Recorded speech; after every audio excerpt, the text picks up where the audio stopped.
গতকাল থেকে পুলিশের হ্যারাসমেন্ট চলছে। কোনো স্টল যারা আমাদেরকে আর্থিকভাবে সহযোগিতা করেন সেই স্টলের মুখে পুলিশ দাঁড় করিয়ে ব্যারিকেড করে দেওয়া হচ্ছে। চওড়া রাস্তা থাকা সত্ত্বেও প্রাণ যাবে এমন ছোট ছোট রাস্তা দিয়ে মানুষকে পাস করানো হচ্ছে।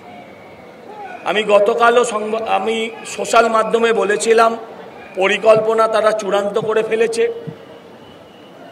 ধাপে ধাপে বিভিন্ন পর্যায়ে আমাদের থিম যেহেতু অপারেশন সিঁদুর অনেকের সহ্য হয়নি, আপনারা জানেন।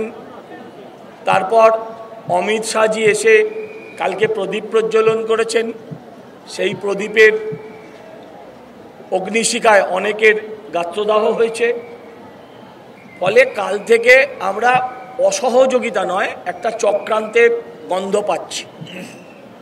আজকে আমরা সকাল থেকে দেখেছি যে মাঠ রেলিং দিয়ে ঘিরে দেওয়া হয়েছিল মাঠের ভেতরে, এবং মানুষের চলার পথকে সংকুচিত করা হয়েছিল, যেগুলো আমরা এসে আবার সরিয়ে দিই। তার ভিডিও প্রমাণ আছে আমাদের কাছে। আমাদের যারা এই অপারেশন সিঁদুরের প্রজেকশন দেখাচ্ছে তাদের কাছে চিঠি দিয়ে পুলিশ তাদের লাইসেন্স জানতে চেয়েছে, তাদের সঙ্গে আমাদের কি চুক্তি হয়েছে, মানে কত টাকার চুক্তি হয়েছে সেটা জানতে চেয়েছে।